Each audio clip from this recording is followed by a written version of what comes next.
Obold Many Arrows, an orc of special cunning and superlative strength, whose armor was impregnable and whose sword was stained with the blood of heroes. Dritz Do Erden, a drow of uncanny character and unmatched skill, who had a score to settle with the stinking orc king. He took up a hungry blade and met the pig-faced ruler in single combat, and the world shuddered beneath their fiery clash. Spoiler warning, I may mention something that you, the viewer, beloved by all, deem a spoiler.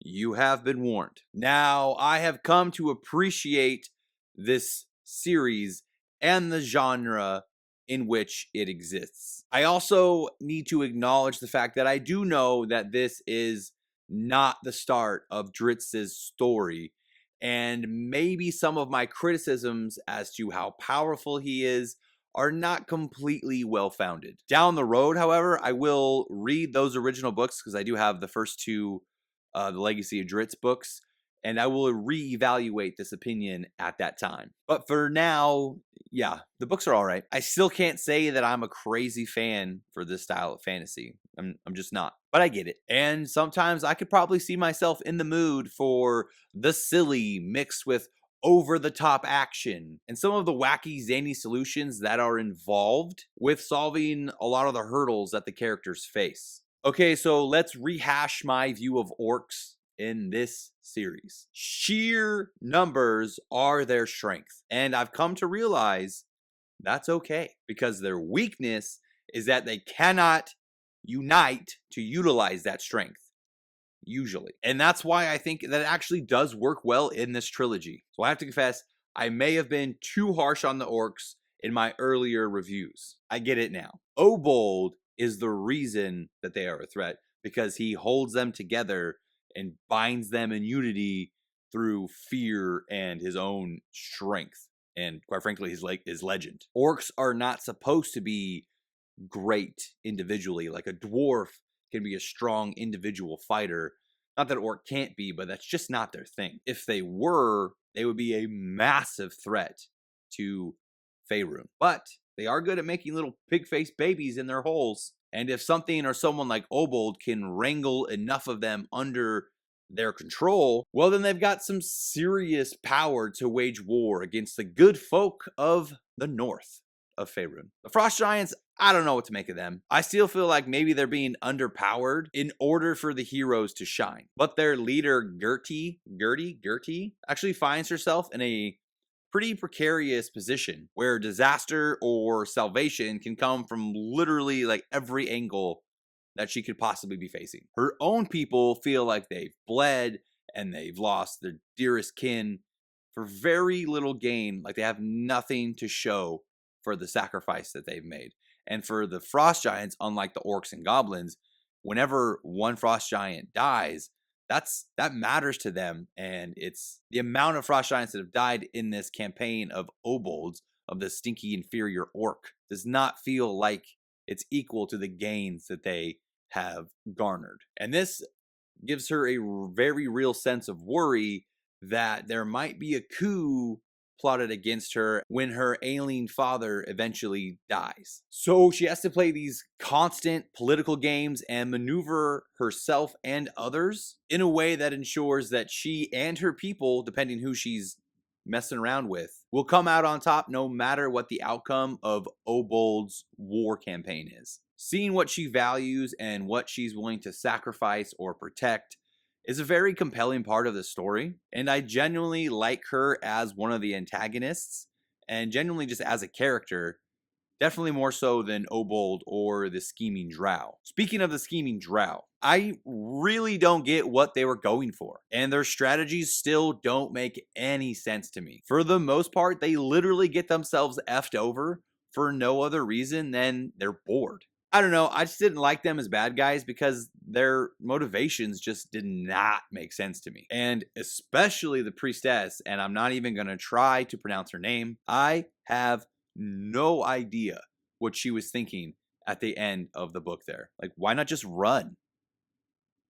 I get that they serve Loth, and Loth demands that they do naughty things and all that, but I don't know if that is a good enough reason for me as a reader maybe you as the reader, that works for you. I don't know. I wasn't huge into that. I just didn't get like what their end goal was besides let's sow chaos and get rich. It reminds me of the underpants gnomes from South Park. Phase 1, we collect underpants. Yeah, but what about phase 2?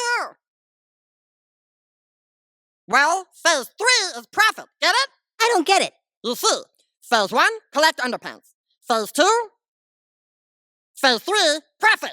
I get it. No, you don't, fat ass. Also, I have no idea what the point of Deli was. I never felt attached to her character, and I never really cared about her marriage to Wolfgar, and her death had very little impact for me. I felt worse when the dude, Moonwood Elf, got cut in half by Obold. Wolfgar may as well have just been a single father. Maybe I need to read the books where she's introduced, but I do not see that changing my mind based on what I've read about her in these 3 books of the Hunter's Blade trilogy. Sorry, Deli, I shan't mourn for you. My absolute favorite part of this book was, honestly, the Battlehammer dwarf contingent that was sent with Galen to help go recover his townsfolk. Galen was an ungrateful D-bag, and the tension and the problems that caused for the rather selfless and brave dwarves was extremely aggravating, but in a good way. I really wanted Galen to bite the dust, even though he's a good guy, or for the dwarves to just ditch him, especially after Dagna's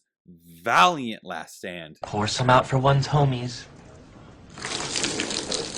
And the outcome of it all at the end was Silvery Moon deciding to aid Galen and rebuild his town, and not aiding Brunor in his efforts to expel Obold from the north was very good and logical tension, because like I understood the reasoning behind Silvery Moon's decision not to go fight head to head with Obold, who was having his thousands and thousands of orcs entrench themselves in the north. Even though that made sense, it was still a pretty bitter pill to swallow. Book wraps up with really nothing being resolved with the orcs that are now entrenching themselves above ground all over the north. And the only thing that really gets wrapped up is Dritz returning to his friends and learning that they're still alive. And then he just leaves them again at the end to go wrap up a loose end from an event that happened in a completely different series, which I didn't totally love as a reader of this specific trilogy,